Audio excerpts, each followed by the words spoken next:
Bismillahirrahmanirrahim. Assalamualaikum warahmatullahi wabarakatuh.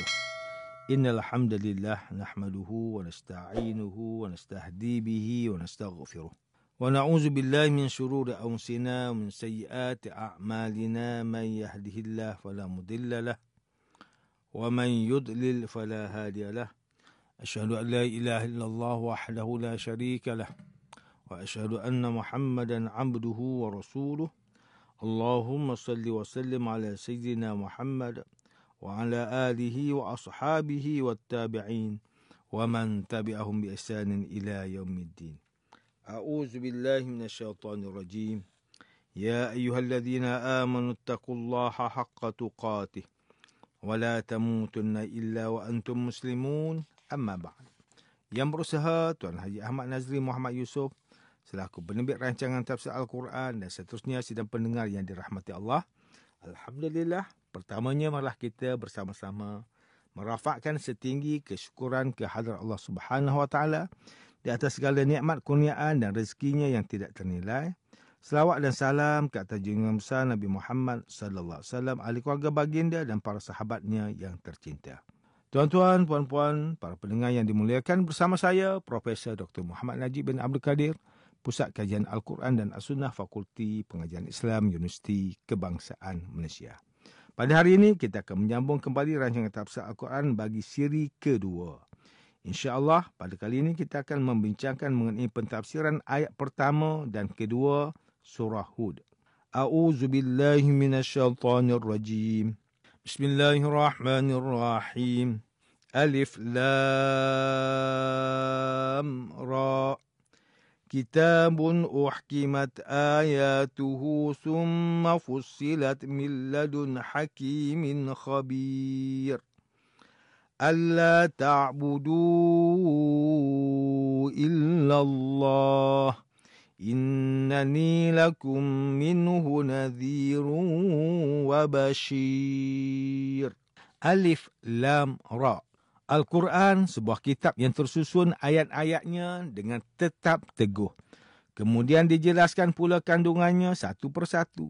Susunan dan penjelasan itu adalah dari sisi Allah yang maha bijaksana lagi maha mendalam pengetahuannya.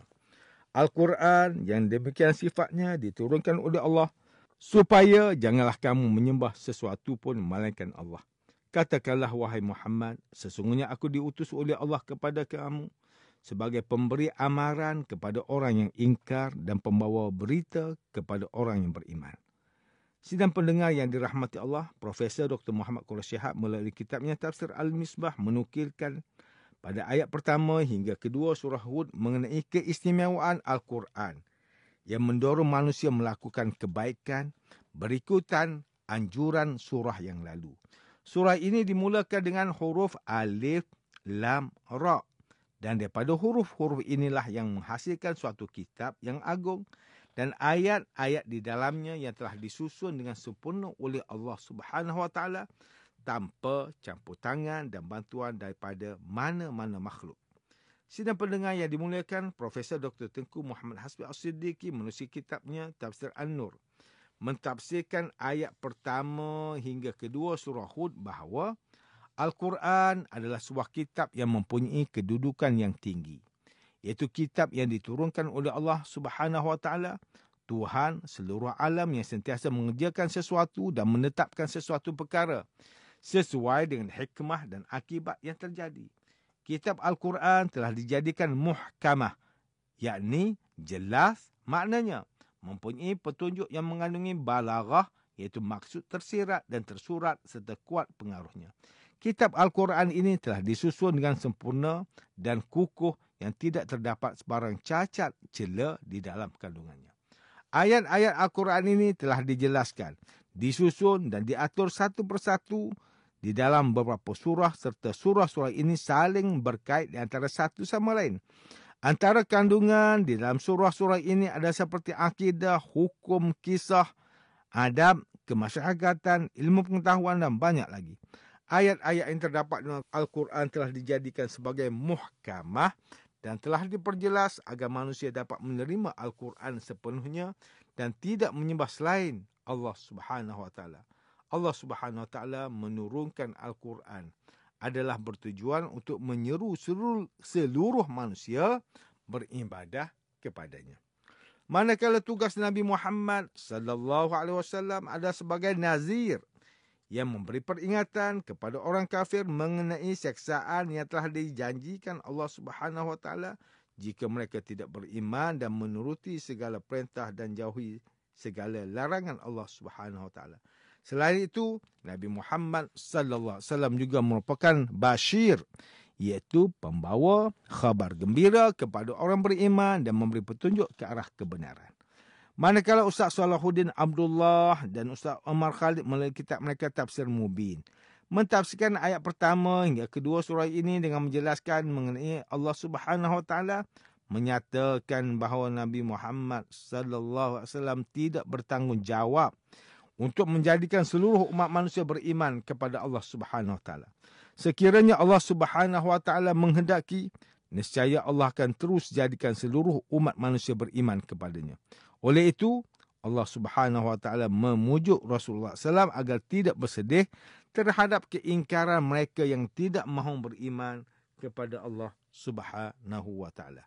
Manakala Profesor Dr. Haji Abdul Malik bin Abdul Karim Amrullah atau lebih dikenali sebagai Hamka melalui kitabnya Tafsir Al-Azhar ketika mentafsirkan ayat pertama hingga kedua surah Hud ini menerangkan mengenai kitab suci Al-Quran yang tidak dapat dibandingkan dengan mana-mana kitab suci serta tidak mempunyai kelemahan dari setiap sudut. Jika dipandang dari sudut lafaz yang keluar daripada mulut, maka pilihan huruf yang terbaik membuktikan lafaz yang keluar menjadi suatu kalimah yang fasih dan tepat. Dan jika dipandang dari sudut maknanya, maka jelas terbukti makna kalimah yang mudah difahami oleh manusia yang berakal. Ayat Al-Quran juga dijelaskan satu persatu dan diperincikan sehingga tidak terdapat keraguan di dalam kandungannya dan dapat difahami dengan baik. Ayat-ayat Al-Quran telah diturunkan dengan sempurna, maka kedatangan Rasulullah SAW adalah untuk memberi perincian kepada setiap sesuatu ayat tertentu. Contohnya perintah mengerjakan solat adalah ayat mengenai hukum. Maka Rasulullah SAW menunjukkan tata cara untuk mengerjakan solat melalui hadis baginda daripada Malik bin Huwairis radhiyallahu anhu bahawa Rasulullah SAW bersabda, "Sallu kama ra'aitumuni usalli."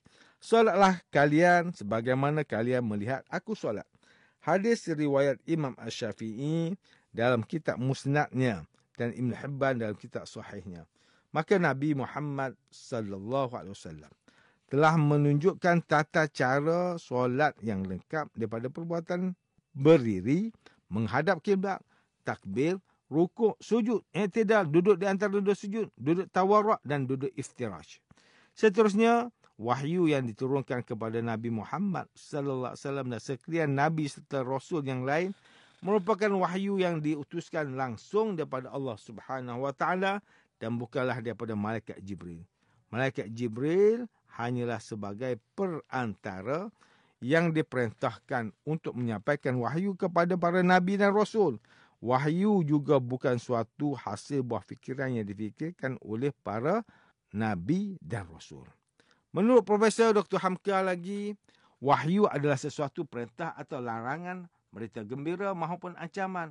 Allah Subhanahu Wa Taala Maha bijaksana dan Maha mengetahui keadaan manusia yang akan diturunkan wahyu, bagaimana situasi mereka dan juga tahap kecerdasan mereka. Disebabkan itulah wahyu yang diturunkan kepada manusia secara berperingkat dan tidak diturunkan secara serentak supaya sesuai dengan keadaan manusia.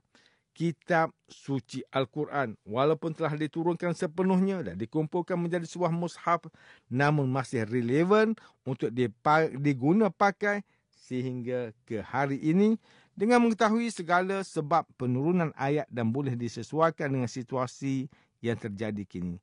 Oleh itu, yang layak disembah hanyalah Allah Subhanahu Wa Taala. Manusia wajib mengakui keesaan Allah Subhanahu Wa Taala yang telah menurunkan kitab suci Al-Quran yang lengkap untuk dijadikan sebagai panduan dalam kehidupan di dunia dan di akhirat. Tuan-tuan dan puan-puan yang dirahmati Allah, demikianlah tafsir bagi ayat pertama hingga ayat yang kedua surah Hud menurut pentafsiran oleh para ulama. Ayat pertama hingga kedua surah Hud ini menjelaskan mengenai kesempurnaan kitab Al-Quran yang merupakan sebuah panduan kehidupan yang telah lengkap namun hanya dapat dirasai oleh umat yang terpilih, iaitu umat Nabi Muhammad sallallahu alaihi wasallam sahaja. Kitab Al-Quran ini telah sempurna isi kandungannya yang mempunyai pelbagai informasi yang sangat berguna kepada umat manusia. Antaranya mengenai kisah Nabi terdahulu dan umat mereka yang boleh dijadikan teladan. Ilmu mengenai sains yang sangat hebat malah belum ditemui di dunia. Keindahan dan kenikmatan yang berada di syurga dan banyak lagi. Kita sebagai umat Nabi Muhammad sallallahu alaihi wasallam hendaklah sentiasa bersyukur kerana terlalu banyak kenikmatan yang telah dikurniakan sebagai umat akhir zaman. Antaranya, segala penghukuman di atas kebaikan dan keburukan umat akan dibalas dengan ganjaran yang setimpal di akhirat. Dan manusia tidak akan diseksa di dunia. Tidak seperti umat terdahulu yang terus diturunkan bala jika melakukan perbuatan yang melampaui batas. Sebagai contoh kisah kaum Nabi Lut yang melakukan hubungan homoseksual dengan bebas telah mendatangkan kemurkaan Allah Subhanahu Wa Taala. Mereka bukan sahaja berani melakukan perbuatan terkutuk, malah berani mencabar Nabi Lut untuk mendatangkan bala kepada mereka. Akhirnya, Allah Subhanahu Wa Taala telah menurunkan bala kepada mereka dengan diterbalikkan negeri mereka serta diturunkan hujan batu kepada kaumnya yang ingkar. Namun, beruntungnya bagi manusia kini yang ditangguhkan azab dan seksaan pada hari kiamat nanti sehingga bebas melakukan segala perbuatan baik dan buruk di dunia. Kini, LGBT sudah sangat berluasa bukan saja di negara barat, malah sudah ada yang lantang menegakkan hak mereka di Malaysia. Manusia sudah bebas untuk melakukan hubungan sesama jenis sedangkan perbuatan itu sangat terkutuk dan mengundang kemurkaan Allah. Sebagai umat manusia yang hidup di akhir zaman, seharusnya peluang ini digunakan dengan sebaiknya untuk membuat kebaikan dan mengumpul pahala kerana telah pelbagai kisah terdahulu yang dapat dijadikan tauladan dan perlu dielakkan agar terjadi sekali lagi. Firman Allah Subhanahu Wa Taala dalam suratul Hadid ayat ke-21, A'udzu billahi minasyaitonir rajim. Sabiqu ila maghfiratin min rabbikum wa jannatin arduha ka'ardis samai wal ard. U'iddat lil ladzina amanu billahi wa rusulihi. Dzalika fadlullahi yu'tihi man yasha'. Wallahu dzul fadlil azim. Berlumba-lumbalah kamu mengerjakan amal yang baik untuk mendapatkan keampunan dari Tuhan kamu dan mendapat syurga yang bidangnya seluas segala langit dan bumi yang disediakan bagi orang beriman kepada Allah dan Rasulnya. Yang demikian ialah limpah kurniaan Allah diberikannya kepada sesiapa yang dikehendakinya dan Allah sememangnya mempunyai limpah kurniaan yang besar.